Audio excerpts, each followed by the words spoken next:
Whew. Okay. Well, told you guys I'd come back in the car and do another one. Though it's so cold that I didn't plan on what I was gonna say.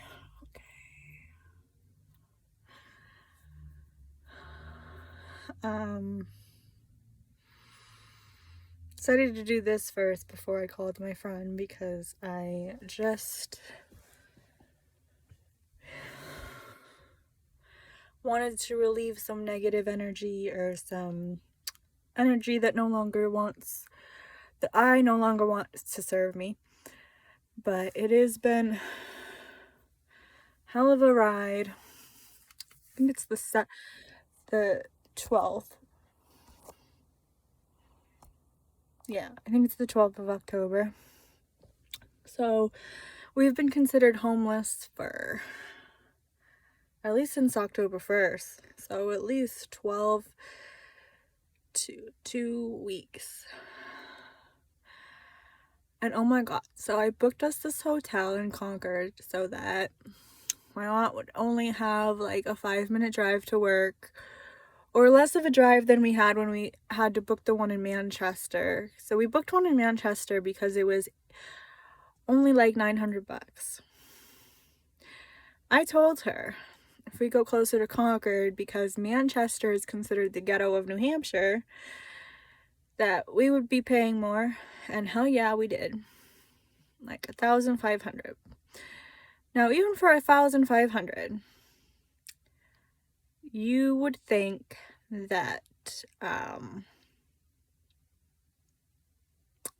place would be at least acceptable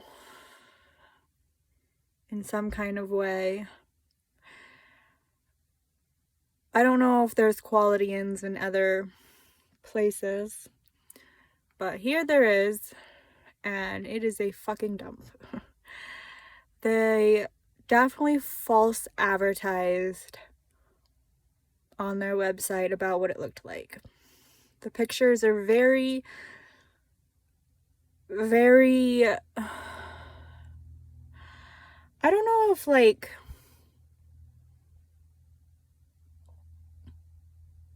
you know, the Hilton, you would walk in, you would see pictures, you walk in, and it'd be like that. And the Hilton is beautiful, beautiful hotel. They kind of make it look like that, but then when you walk into the hotel, it's, the lobby's not that bad. Very dressed up for,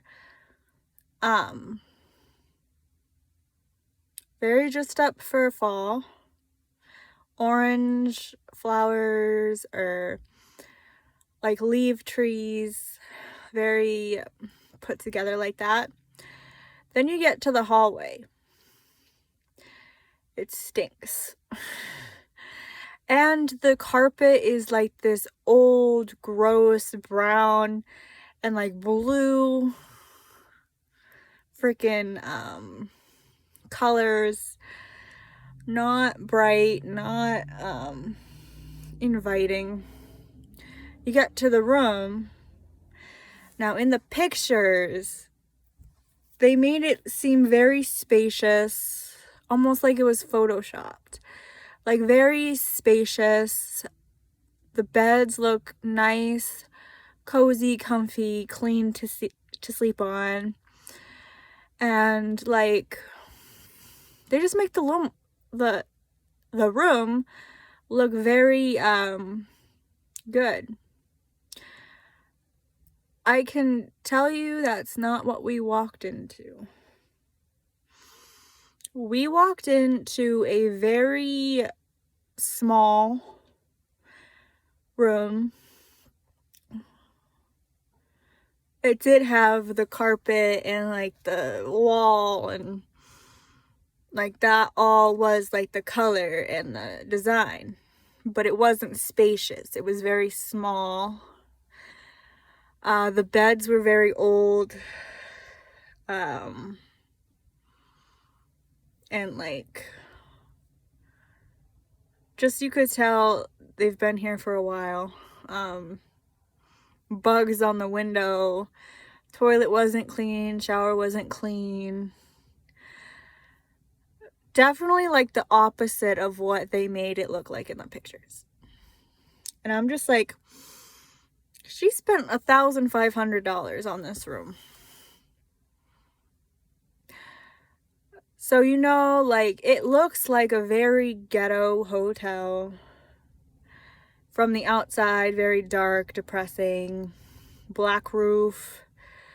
But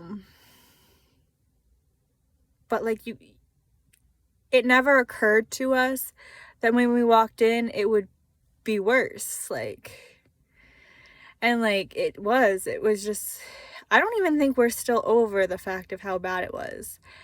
And like, they have cleaning people around, you see them,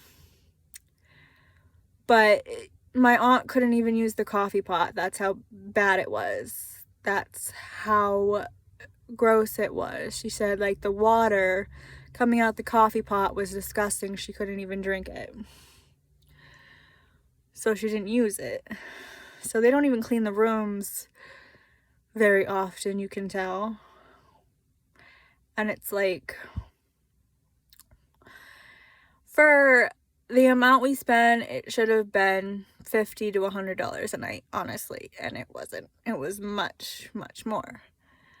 I would have rather stayed at the other hotels I was looking at, because this was like an occurrence of me trying to look on booking.com, pricing.com, like super.com, like all those like hotel, Airbnb like things. And like, she was trying to get it definitely down as much as we could in Concord, but we couldn't. And that's when we decided to go to Manchester the first time. And we would have stayed at the place in Manchester, but they were all booked and we had to move. And she said, you know, the places that were the same rate would be even farther or still Manchester. She said, I want to get in Concord. I don't care. But you know what? She cares now. But like, for the same price or even more, Best Western in Concord, Comfort Inn in Concord, even the Hilton in Concord probably would have been better to just pay more and stay at, honestly, at this point. Like, and I know we're not doing this for the luxury of the hotel. We're doing this to keep a roof over our head for right now, because we don't want to sleep in the car for showering purposes and things like that. But man, this was a ripoff, definitely, for her. For her, it was a ripoff. And, you know, I don't know. I just think that we, I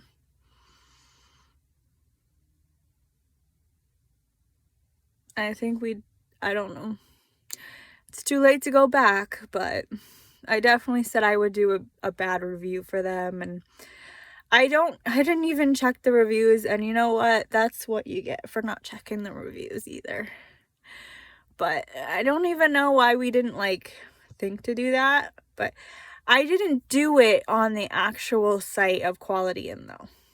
I did it on booking.com, because that's where my sister had booked the first hotel. And like, that's where I tried to, and once I saw that hotel's price, down she got it, the price, I decided to do it on booking.com again.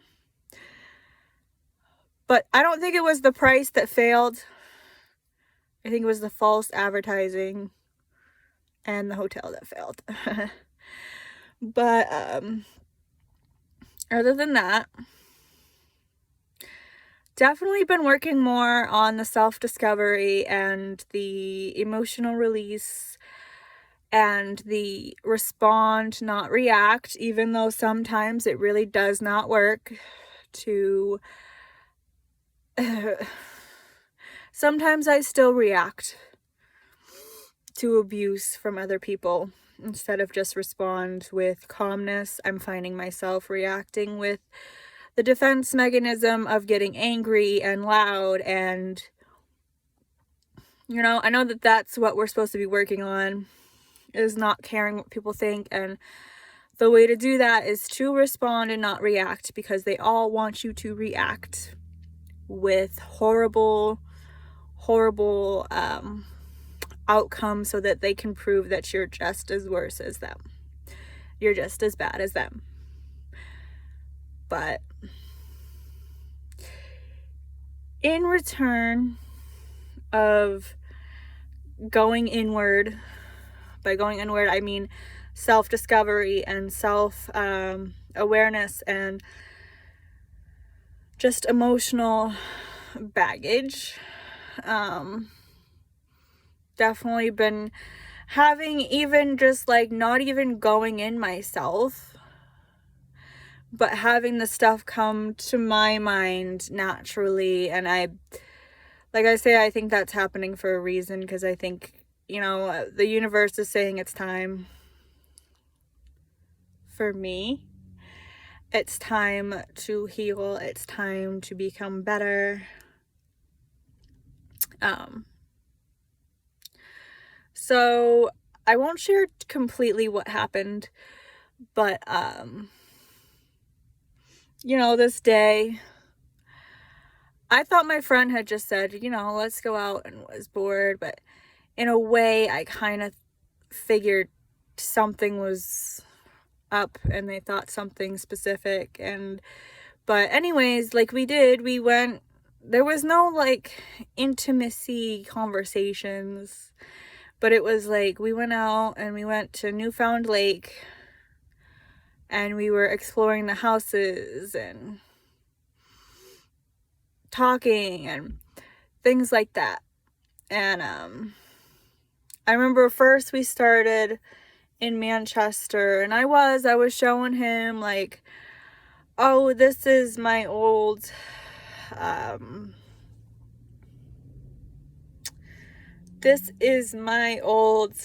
now I'm not gonna remember it, high school. So I never went to Memorial Manchester High School. I was signed in when I graduated, but I went to the tech school, Manchester School of Technology. So I showed him that. And then it was like, I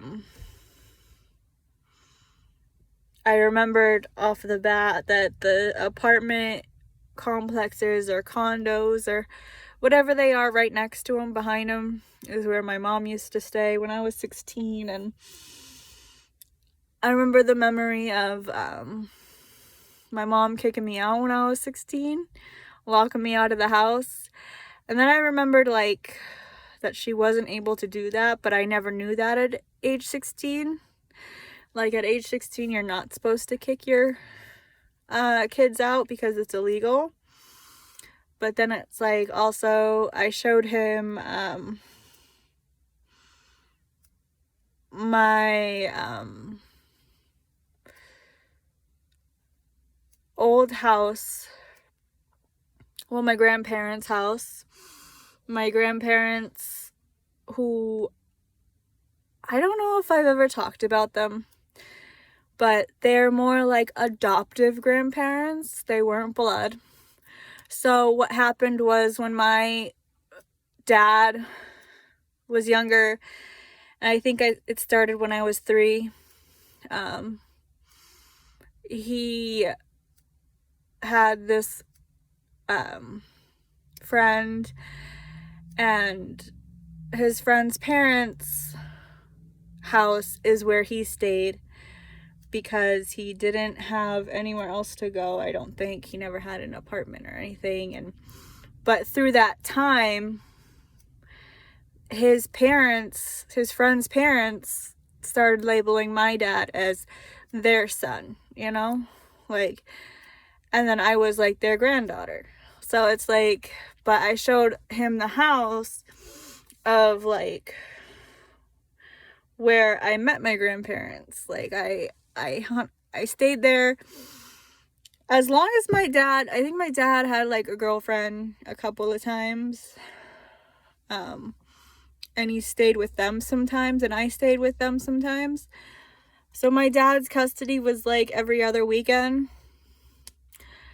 And so like I either stayed when he had a girlfriend, I stayed at his girlfriend's, or I stayed at their house. And that was the only house I really remember as being a kid, being with my dad and being with my grandparents. And like all these memories just came up of that house. Like I remember like, and I think more the memories that came up was when I spent time with my dad, because I was telling him like, oh, like I don't see my dad anymore and I miss my dad and I don't really know, which it's sad. And nobody asked me why, like, I don't ask my dad, because I have. But like I said, oh, I don't know why my dad doesn't want to see me anymore. Because when I was a kid, little asshole-ish kid, like my dad pissed me off sometimes, and I would revoke his right to see me. Like, not go to his house, not talk to him, not answer his phone calls. And then it's like, and like my dad treated me like his little princess on those weekends. Like he took me to Cannibal Lake, he took me to Six Flags, always got me Wendy's, always there was always something we did on weekends. Like even if it was just hanging at the house, like he would put the pool out, or I had a pool, I had a slip and slide. Like I forget some of the other things we did because I'm brain blocked a lot these days, and I am also, it's like when it comes, and if I don't put it on, if I don't write it down, or I don't put it on video that I remember it, then it's gonna go gone. I'll remember a little bit like what I'm telling you, but it's like, isn't it funny how when you're a kid you'll do asshole-ish things, like that you can like ignore your parents if you don't live with them every day, and then like reduce the right for them to see you. And then you grow up and you realize your parents, like my mom's still in my everyday life if she wants to be, but it's like my dad's not. But isn't it funny how you grow up and you realize, oh, the tables have turned, like where's dad? Like where's my dad? Why doesn't he want to see me? But he was asking that when I was being a little bitch and like not fucking letting him see me. So it's like, isn't it funny how that changes? And then we went to the graveyard. Now, I didn't know. I had a feeling because the last time I saw him, he was in a nursing home. So all these like years, I was just like, he's gone. He's passed away. The grandfather figure. And I went to the veteran cemetery for the first time since I went to go see the woman, the grandmother figure who died when I was 13. And I was like, oh my God, I don't even think we're gonna find him. Like they had no system. I thought it was like in alphabetical order. I went there and I'm like, yeah, no. But it's like,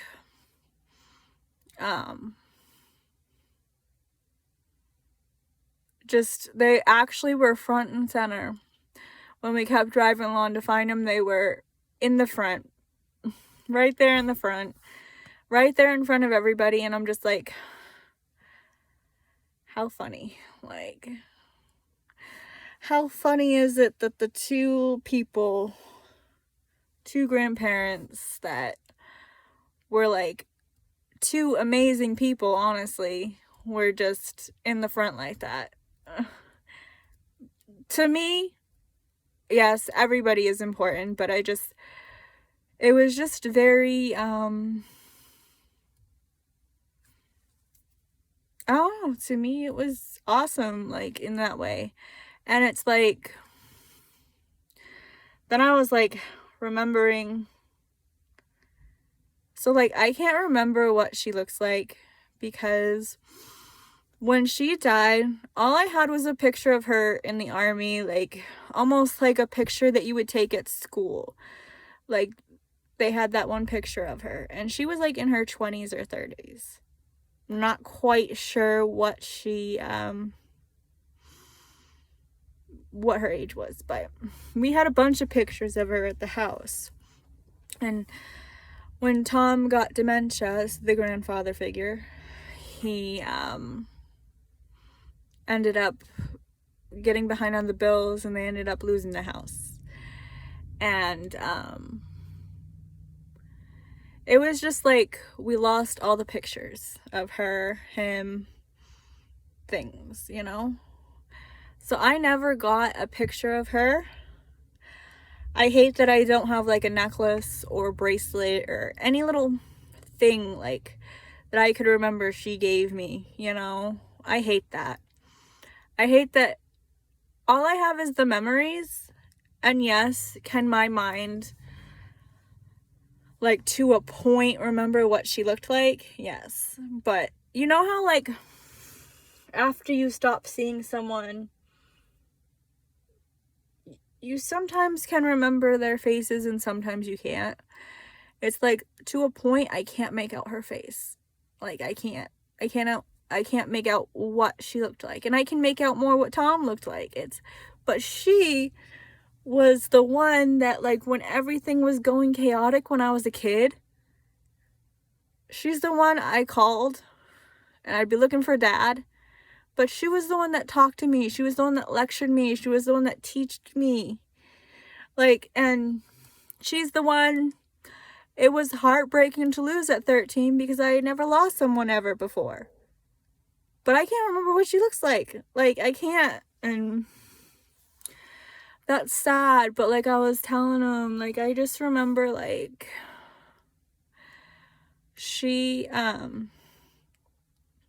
I remember, like, she loved Christmas. That was her favorite holiday. And she, I remember, like, I was in front of her one time, and I had a Bratz, like, limousine, because I loved the Bratz at one point, and it's, like, I remember, like, she's like, where are you going? And I said, California. I think I said California, and then I think I said Florida. And she's like, oh, like, you have to, so, because we're in New Hampshire, you have to go, I guess, if you go to one, then you'd have to come back to some point to get to the other one, to, like, go around the world. I remember she said something like that, and then it's like,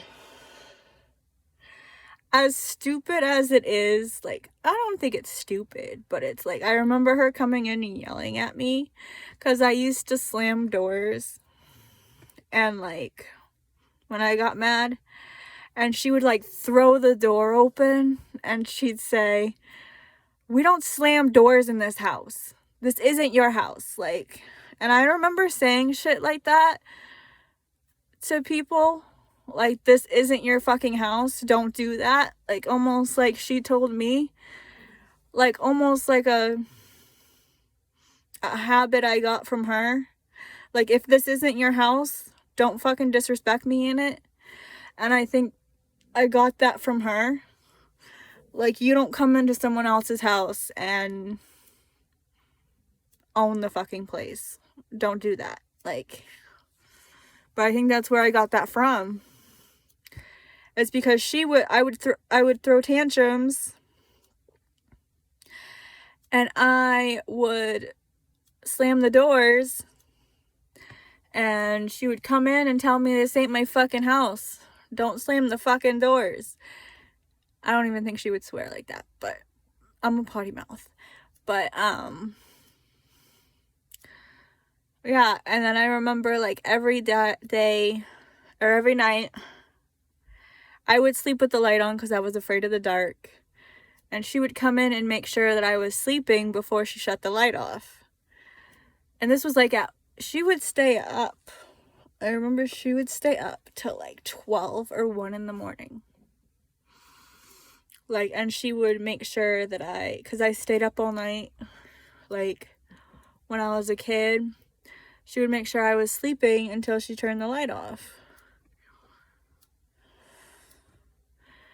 And then it's like, I'm not gonna lie, like, not sleeping, staring at her, I think I do that, like, mix words up because I'm so overactive thoughts right now. I've been through, like, when I say I've been through hell this year, I've been through fucking hell this year. And stress has literally taken over my body to the fact where my immune system is shutting down. Like, it's not fighting any bacteria. But I think that's why I mix up words a lot. But I'm not gonna lie that looking at her grave was very hard. Because I hadn't been back there, but it's like, you know, I don't have a picture of her. And then it's like staring at her grave. Oh, you're not here. Like, you know, like that. And it's like, it's hard. But you know what's weirder? Excuse me. Is like, I remember memories of Tom. And I feel like I remember more, maybe not, remember more of him than I do her. But she was my favorite. But it's like, when I remember Tom, I remember being a little girl. And, like, I remember so there'd be a smoking room downstairs till there was a shed built. There'd be a smoking room downstairs. And I remember he would play Tea Party with me. We'd play Banker. I remember when I was a kid and, like, I had friends or, like, the neighbor was, like, my age or maybe younger. She would come over and we'd have my whole, like, dad's friends would be under the, trying to remember what that fucking thing is, and I don't remember what it is, but okay. So, like, they'd be spread out and then we'd have a curtain and Tom would be like the announcer or host, and we pull the curtain down, or we do freaking jump roping or hula hooping, something like a circus, you know. I remember that. And yeah, I'd remember more, and I think I was shouting out more when I was there. I'll have to go back there and see what comes up. And it's like weird because you go back you don't remember anything. And then you go back and you're standing in front of these places and standing in front of these people and standing in front of these graves and you're remembering everything. Like, what is up with that? But it's like, it was bittersweet, but it was also a good day for the fact of just remembering that and being able to remember two people that were on this earth and I know are like beautiful angels in the sky watching over me now and guardian angels in the sky watching over me now. And it's like, the sad part was, remember when I said that I know he died, but I didn't know because nobody told me? That's how I found out. His grave was there. That's how I found out, staring at his grave. But it had been 6 years since he died, and I didn't know that. And 6 years is a long time. 6 years is a very long time.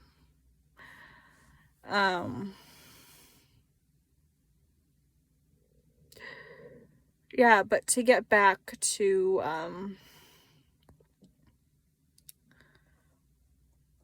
what I was gonna say, I don't know if I should share the story yet or not. I'm definitely gonna change the name, but I will share that story tomorrow. because I'm gonna end this video. Alright, thanks guys. Bye.